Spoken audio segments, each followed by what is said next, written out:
मेढ रोवण्यासाठी 800 वर्षानंतर कारकिर्दीनंतर मराठी विद्यापीठ पहिल्यांदा रिद्धपला होते। ते विद्यापीठ होण्यासाठी महाराष्ट्रामध्ये मराठी विद्यापीठ होण्यासाठी 90 वर्षापासून काम सुरू आहे। 90 वर्षापासून रेखा सुरू आहे की महाराष्ट्रामध्ये मराठी विद्यापीठ झालं पाहिजे, महाराष्ट्र विद्यापीठ झालं पाहिजे। अशा पद्धतीचा एक आग्रही दृष्टिकोन मराठी अखिल भारतीय मराठी साहित्य महामंडळ असो की अखिल भारतीय मराठी साहित्य संमेलन असो की अनेक अशा संस्थांनी घेतलेला आहे। पण आज ज्यांच्या सत्काराचा हार आपण ज्यांना घातला त्या कवीश्वर कुलाचार्य आदरणीय कारंजेकर बाबांच्या अथक प्रयत्नाला यश आलं आणि विद्यापीठ रिद्धपूरला येऊन ठेवलं। या फुलामागे, या प्रत्येक फुलामागे कष्ट आहे, समर्पण आहे। या प्रत्येक फुलामागे, त्याच्या सुवासामागे सर्व संग परित्याग आहे, आचरण आहे आणि त्याचा सुवास आणि सुगंध कर्तृत्वानं बहरलेला आहे, ज्याने महाराष्ट्राचं सांस्कृतिक आणि सामाजिक पर्यावरण सुगंधित झालेलं आहे।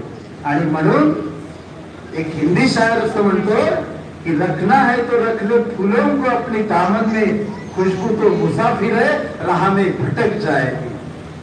रखना है तो रख लो फूलों को अपनी दामन में, खुशबू तो मुसाफिर है राह में भटक जाएगी। मैंने फूलों पे, मैंने कांटों पे पैर रखा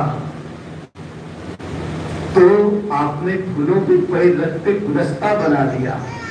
हा जो क्रियाकर्म आपण केलेला आहे त्याबद्दल आपलं पहिल्यांदा मनपूर्वक अभिनंदन करतो।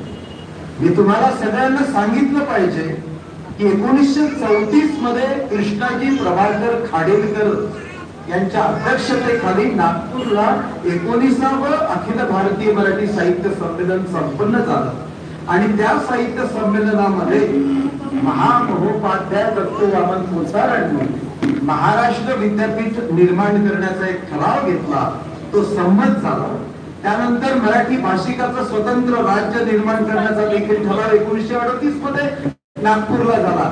नागपूर आणि विदर्भ हे मराठी विद्यापीठासाठी किती महत्वाचं आहे आणि आज नागपुरातच पहिल्यांदा आदरणीय बाबांचा सत्कार समारंभ होतोय। याला काही औचित्य आहे, याला काही औचित्य आहे, कारण आहे कारण नागपुरात किती घटना घडल्या आहेत। नागपूर आणि विदर्भ ही भूमी कशी आहे।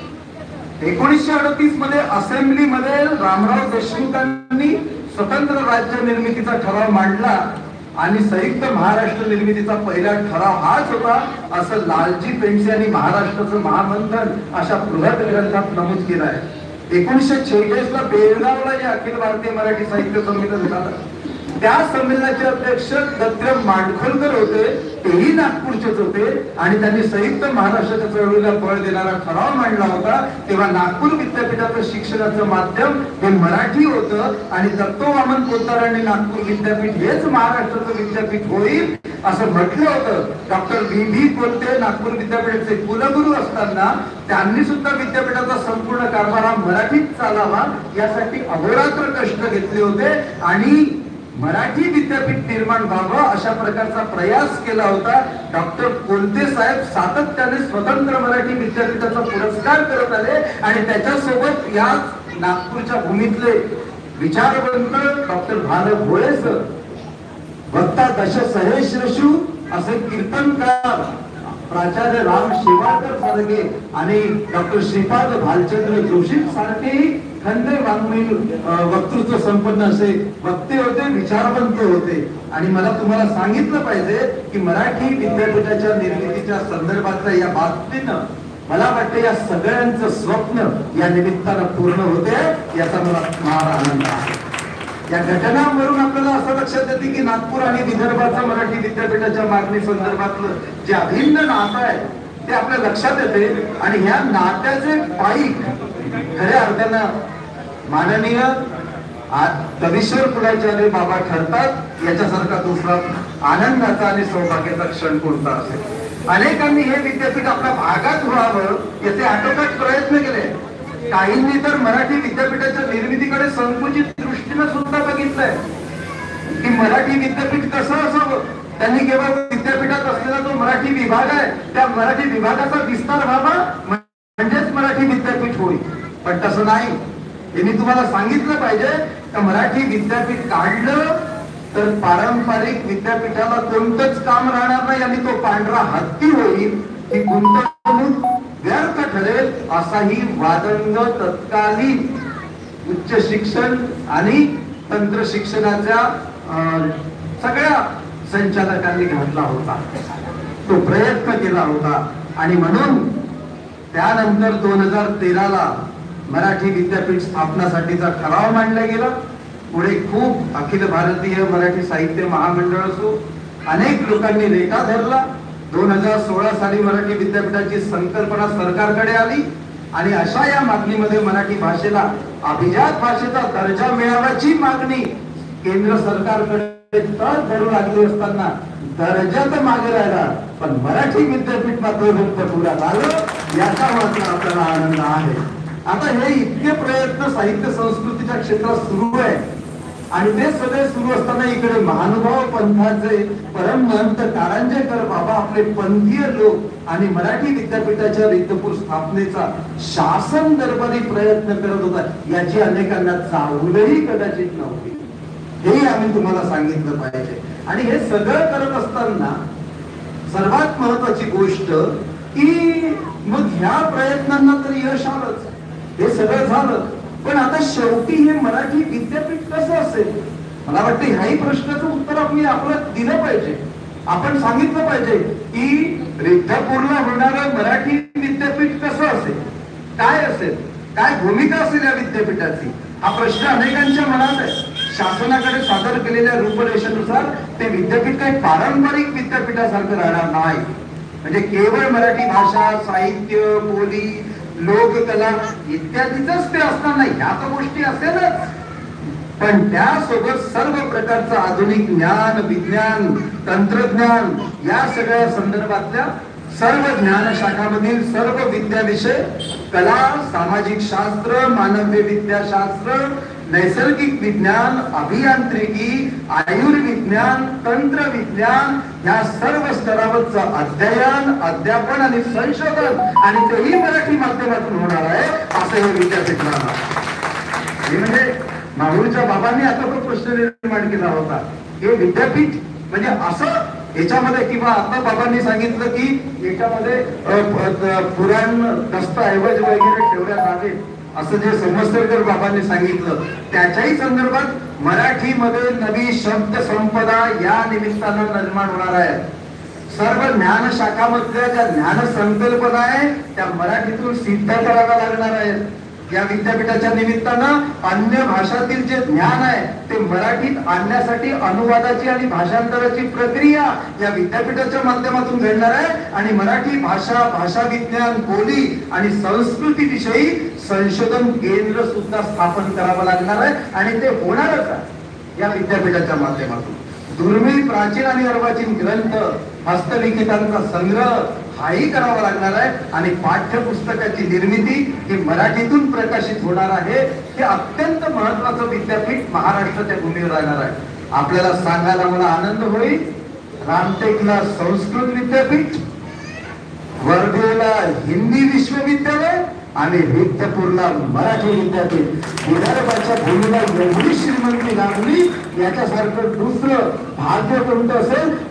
तीन भाषेचा त्रिवेणी संगम ज्या विदर्भ भूमीत घडून आला याच्यासारखा दुसरा सौंदर्य योग कुठला असेल मला तरी वाटत नाही. या विद्यापीठ निर्मितीनं मराठी भाषा वृद्धीसाठी मराठीतून रोजगार विकासाच्या संधी सुद्धा आपल्याला प्राप्त होणार आहेत. उपजीविकेच्या साधनामध्ये सुद्धा वाढ होणार आहे आणि एकूणच अनेकदा ज्ञान भाषा ही इंग्रजी आहे. मग इंग्रजीचा पाय मोडून मराठी मोठी करता येत नाही. आपल्याला मराठीची रेषा मोठी करावी लागणार आहे आणि मराठीची रेषा रिद्धपूरला होणाऱ्या विद्यापीठामुळे आपसुकच मोठी होणार आहे यात मला शंका वाटत नाही. आणि आता महत्वाचा प्रश्न हे मराठी विद्यापीठ अनेक लोक प्रश्न विचारतात रिद्धपूरलाच का का या प्रश्नाचं उत्तर महानुभाव पंथीय लोक काही वेगळ्या पद्धतीने देतीलही कदाचित आमचा देव तिथे आहे, आमची काशी ते आहे, आमचं सगळं ते आहे. पण हे आमचं पेक्षा आपल्या मराठी जनतेचं, आपल्या मराठी बांधवाचं, मराठी साम्राज्याची मुहूर्तमेढ रोवणारं आणि सालबर्डीच्या जंगलात स्वामींच्या वदनातून निघालेल्या अंगा इथे शरण आलिया काही मरण असेल अशा या मराठी वाक्याचं विधान सुरुवातीला जन्माला घालणाऱ्या सालबर्डी जवळच्या रिद्धपूरचं ते विद्यापीठ असेल, म्हणजेच मराठी बांधवांचं ते विद्यापीठ असेल, यात अजिबात शंका नाही. रिद्धपूर हे महानुभावांचं तीर्थस्थान आहे, काशी आहे. रिद्धपूरला स्वामींची भेट झाली गोविंद प्रभूंसोबत झाली, पहिल्यांदा झाली.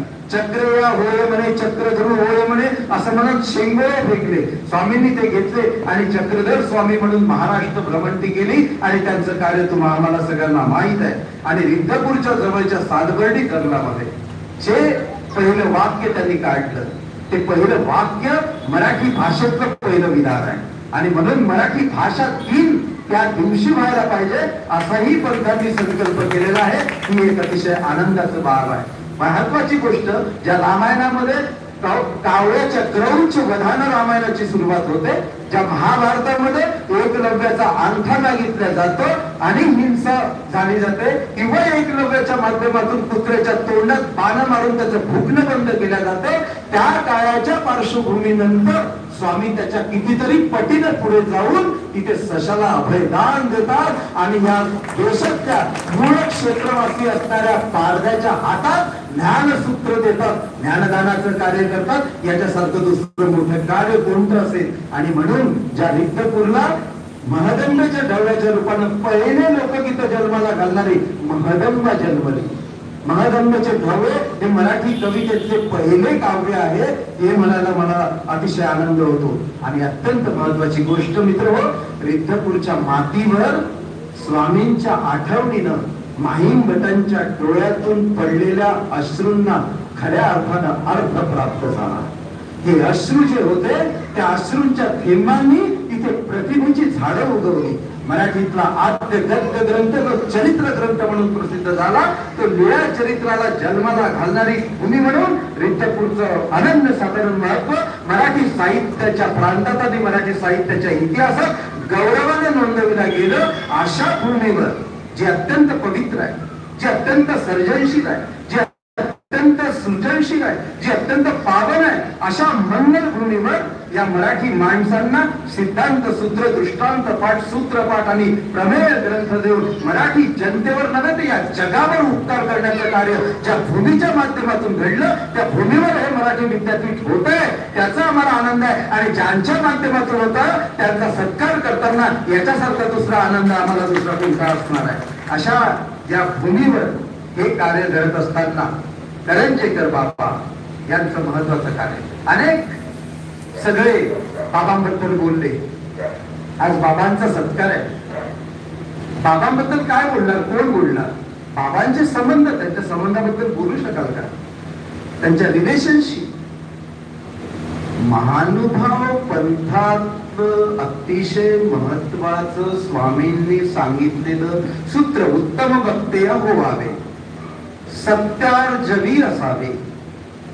हे सगळं आचरण केल्यानंतर सर्वसंग परित्याग करणाऱ्या एका महान व्यक्तिमत्वानं ते सगळं आपल्या रक्ताच्या नसातून प्रवाहित केल्यानंतर त्याच्या वाणीतून निघाणारं प्रत्येक वाक्य आणि प्रत्येक विचार हा त्यांच्या स्वतःच्या घरच्यासाठी नाही, स्वतःच्या लेकराबाळ आणि संसारासाठी नाही, स्वतःच्या कुठल्याही गोष्टीसाठी नाही, तर महानुभाव पंथाचं नाही, तर या महाराष्ट्राचं कल्याण व्हावं आणि या मराठी माणसाच्या जनतेचं एकूणच कल्याण व्हावं या उदात्त हेतून त्यांनी कार्य केलेलं आहे. ही गोष्ट आपल्याला नाकारता येत नाही. मला हे भक्तियुक्त प्रेमानं होणारं कार्य आहे.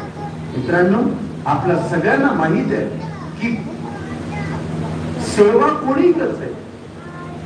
आपल्या आईची सेवा करायला मुलीला जेव्हा जीवावर येते किंवा मुलाला जेव्हा वेळ भेटत नाही तेव्हा तो नर्स ठेवतो, पैसे देऊन नर्स ठेवतो आणि सेवा करून घेतो. पण नर्सच्या सेवेमध्ये आणि मुलीच्या सेवेमध्ये फरक असतो. मुलगी जे सेवा करते ते प्रेमयुक्त असते, जिव्हाळा असते, आपुलकी असते, त्याच्यामध्ये भक्ती असते, प्रेमयुक्त भक्ती असते.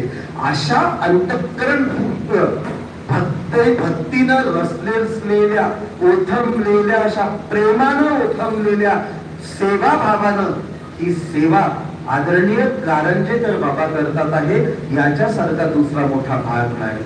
म्हणजे मी त्यांच्याकडे बघितल्यानंतर अनेक लोक म्हणतात की संतांच्या पायांना चरण का म्हणतात आणि सर्वसामान्यांच्या पायांना पाय का म्हणतात. आमच्या तुमच्या पायांना पाय आणि संतांच्या पायांना, गुरूंच्या पायांना संत चरण रज, गुरु चरण रज. याचं उत्तर काय आहे? मला प्रश्न पडला आणि उत्तर आलं लगेच की ज्यांच्या ठिकाणी आचरण आहे त्यांचे पाय चरण होतात. आणि म्हणून जे आचरण आहे, बोले पैसा चाले त्याची बंदी न पावले, अंगे झाडी न अंगण त्याचे दासत्व करीन, त्याचा होईन किंकर उभा ठाकेन जोडून कर, तुका म्हणे देव त्याचे चरणी माझा भाव. चंदनाचे हात पाये चंदन, परिसा नाही हिन कोणी अंगा, दीपा नाही पाठी कोटी अंधकार, सर्वांग सादर अवधी गोड. असं सर्वांग सुबक व्यक्तिमत्व असणाऱ्या आदरणीय कवीश्वर कुलाचार्य परमपूज्य परमहंत कारंजेकर बाबांच्या चरणी आम्ही नतमस्तक होऊन लोटांगण घातलं. तरी मराठी भाषेवर आणि मराठी साहित्य संस्कृतीवर, मराठी समाजावर झालेल्या उपकाराची परतफेड किती होणार याच्याबद्दल मी साशंक आहे. इतकं महनीय कार्य त्यांच्या माध्यमातून होत आहे, त्याबद्दल मी त्यांचे मनपूर्वक पहिल्यांदा अभिनंदन करतो आणि अनेकदा अभिनंदन करतो. ते अभिनंदन असेल, ते अनुकरण असेल, ते अभिवादन असेल, ते ऋणातून उतराई होणं असेल आणि नसेल, पण त्यांचे चरणी आपला भाव प्रत्येकाचा समर्पित असतो. जे कार्य उत्तम करतात त्यांची कीर्ती दिगंतरात पसरत राहते. माणसं येतात आणि जातात, पण कीर्तीनं मात्र कायम चिरंतन राहतात. काही लोकांच्या नावाचा पोभाटा होतो आणि काही लोकांच्या नावाची कीर्ती पसरते. कीर्ती आणि पोभाटा या शब्दातला अर्थ जरी आपल्या लक्षात आला तरी कारंजेकर बाबांची कीर्तीच पसरल्याशिवाय राहणार नाही. हा मतितार्थ आपण समजून घ्यावा असं मला आपल्याला सांगायचं आहे. आपण मला बोलावलं, संधी दिली आणि माझ्यासारख्या एका सामान्य